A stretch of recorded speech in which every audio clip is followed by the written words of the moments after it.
qaybtan ugu dambeyn waxaa ka soo hadlay about section qaybtan waxaan arki doonaa lagu magacaabo projects sectionkaas inaan abuurno si markaasi aan u isticmaalo live serverka waxaan tagay index kadibna waxaan leeyahay right click open with live server.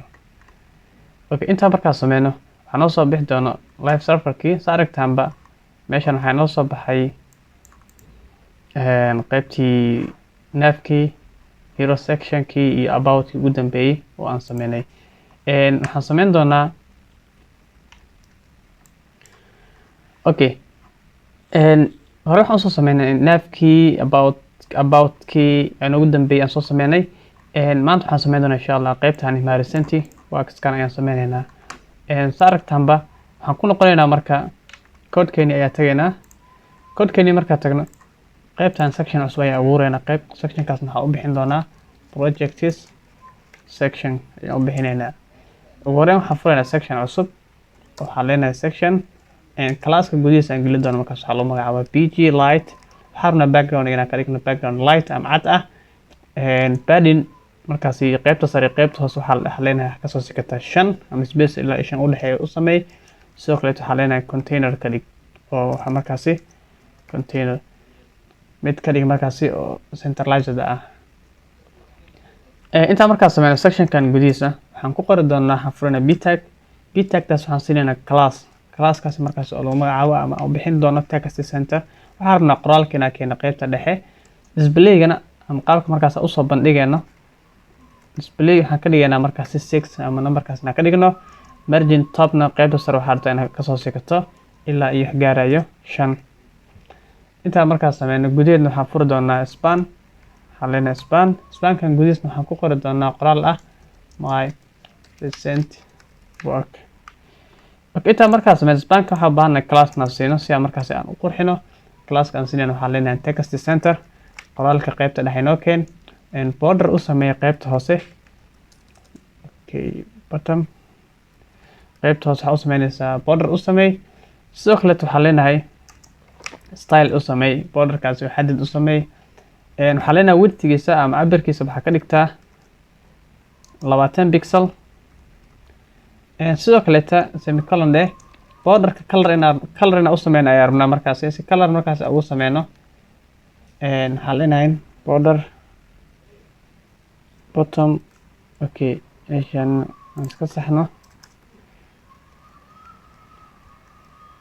border bottom markaas isigana waxaan leenahay 2 pixel. sidoo kale waxaan leenahay solid ka dhig oo macnaha geesahana solid ka dhigna rabnaa. colorka aan siin doono markaas waxaan leenahay hash kadib waxaan leenahay 5 p c 0 d e. intaa markaas waxaan leenahay save. waxaan fiirinaynaa sida uu noqday markaasi sa aragtaanba waxaa noo soo baxay my recent work ayaa noo soo baxay. okay, tan capital aan ka dhigaynaa. sidoo kaleeta inta markaa fiirino underlinekaas ama qaybtaas waa blue kana sidoo kaleeta waa blue laakiin markaas si aan u qurxino waxaan ku noqonaynaa codekeeni. okay, inta waa 6 waxaan dhahnay markaasi background waxaa ka dhigtaa light ka dhig. sidoo kaleetana waxaan dhahnay padding waxaa u sameynaysaa ilaa 5 oo container markaasi ah. ptagtan gudaheeda text center keen. sidoo kaleeta displayga qaabka usoo bandhigana 6 ka dhig. margin topkan waxaa ka dhigaysaa ilaa 5.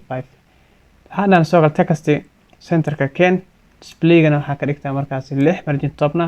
okay, spanka gudihiisna sidoo kale waxaa ku sameynaa asigana text center ka dhig. borderka u sameyn doono asigana okay border.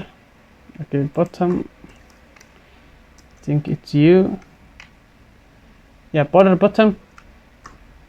okay, styleka okay intaa markaas ma safe day aan marka la iska fiirino sa aragna hoos waxaa noo soo baxay xariiqada ayaa noo soo baxay balse refresh esta capital aan kama dhigin arta. okay, arta capital ayaan ugu dhigo arta capital aan ka dhigo safe and do. okay, intaa markaa taagana waxaan rabnaa inaan sameyno columnskan oo saddexdaasi column ah. si markaas saddexdaasi column u sameyno saddexdaas column markaas u sameyno waxaan furaynaa div kaleta pda meesha ku dhamaanayso waxaan furaynaa divtan waxaan siin doonaa markaasi class ayaan siinayna waxaan leenahay row maadaama arabna column inaan sameyno waxaan qasbanahay inaan row siino sidoo kale waxaan rabnaa container inaan dhexda isugu keeno dhanka geesaha iyo dhanka bidix midig aan kasoo sigano okay gudaheedna waxaan ku abuuri doonaa div kaleeta divtan marka ayadan waxay noogu baahan tahay class waxaan leenahay class koowaad cabirkiisa ahaada ka markaan fiirino kan macnaha bootstrap columnskeeda waa 12 markii 3 loo qeybay midkiiba wuxuu noqonayaa 4 kan waa 4 kan waa 4 kan waa 4 sidaas daraadeed markaasi waa inaan siinaa cabir markaas 4 okay waxaan leenahay columnka markuu uu large uu yahay waxaa ka siisaa ama waxaa ka dhigtaa markaasi 4 ka dhig marka uu yar yahay waxaa ka dhigtaa asigana leenahay md markuu yahay ilaa iyo 6 ka dhig waxaan rabnaa marka 6 dhahno markuu screen xoogu yar yahay inaan kaliya 2 aan ka dhigno 6 iyo 6 12 markaasi ah marka uu yar yahay oo uu yar yahay ama mobile laga isticmaalo waxaan rabnaa ilaa iyo 12 inuu noqdo shaashada asiga uu qaato sidoo kale waxaan leenahay paddingka qaybta sare iyo qaybta hoose waxa u dhaxaysiiso ilaa iyo 2 inta markaa sameeyno gudaheed waxaan sii furi doonaa div kaleeta divtan aan sameyn doono waxaan adeegsan doonaa wax la yiraahdo card okay waxaan leenahay cardna aan gelino margin top waxaa kasoo sikataa markaasi ilaa iyo 1 kasoo siko waxaan ka tagnay class okay inta markaa sameeyno oo cardkan abuurno waxaan ku dareynaa style oo cabirka xadideynaa stylekeedna waxaan leenahay markaasi widthga waxaa ka dhigtaa ilaa iyo 18 oo markaasi ah rim 18 oo rim okay inta markaa sameeyno gudihiisa waxaan ku abuuri doonaa imagekan sourcegiisa noo dambeeyo balse styleka aan siin doono waxaan leenahay markaasi asigana cabirkiisa heightka waxaan ka dhigtaa ilaa iyo tiro gaarayso markaasi 200 oo pixel ah 200 oo pixel aan ka dhigaynaa classka aan siin doono waxaa lagu magacaabo asigana card class top okay class waxaa leenahay card image top si markaasi imageka qaybta sare u geeno okay inta markaas sameeyno waxaan sidoo kale abuuri doonaa meeshan div kaleeta waxaan leenahay divtan waxaan siinaynaa class waxaan leenahay card body sidoo kale waxaa leenahay text waxaa ka dhigtaa center dhexdeena oo keen gudihiisna waxaan furi doonaa la yiraahdo h5 classkeeda waxaan siinaynaa markaasi ayadana card title titleka waxaan ku qoraynaa tusaalahaan laboratory system h5 dabadeed waxaan furi doonaa anchor tagtan waxaan siinaynaa markaasi ayadana class waxaan ka dhiganaa sida button kaleeta btn info gudaheedna waxaan ku qori doonaa live preview intaa markaas ma save aan dhahno kadibna aan fiirino qaabka uu muuqdo saa aragtaan waxaa noo soo baxay kan noocaas ah laakiin waxaa naga maqan sawirkii si markaas sawira usoo qaadano waxaan tagaynaa google-ka waxaan iska leenahay tusaalaha image waxay doonto waa image okay lab image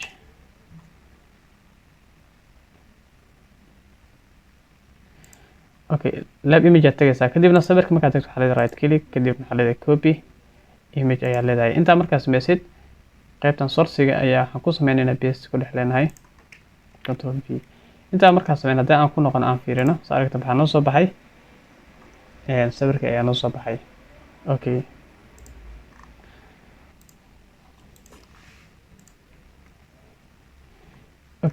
refresh markaa dhahno waxaa aragtaa inuu noo soo baxay qaybta dhankaas noo imaaday si markaas aan isaga boobsiino waxaan copy ku sameynaya oo keliya divtan waxaan leenahay copy kadibna waxaan leenahay paste oo 3 mar ah save aan dhahno aan fiirino saa aragtaa waxaa noo soo baxay cardkii oo markaas aad u qurux badan waa kasii badi kartaa paste ilaa iyo waxaa gaarsiin kartaa 6 ilaa iyo maxaa la 9 si markaas oo kan oo lama noqdo si sawirka markaas ugu badashid kana sawirkaas waxaa leenahay right click kadibna waxaa leenahay copy image address waxaan ku noqonaynaa qaybtan waxaan iska tiraynaa imagekan aan ku bedelaynaa markaan fiirino saa aragta waxaa isku bedelay ka haddii markaasi internetka iga xun laakiin haddii markaas google-ka aad tagtid sawirka markaas adiga u baahanta waxaa leedahay right click kadibna waxaa leedahay copy image address waa isaga mid markaa okay intaa markaas sameyno inaan fiirino markaan qaybteeni recent works meeshaan ku joojinaynaa maadaama aan sameyn columnskii qaybteen xigta insha allah waxay noqon doontaa sidii loo sameeyo markaasi contact formkaas sidii loo abuuro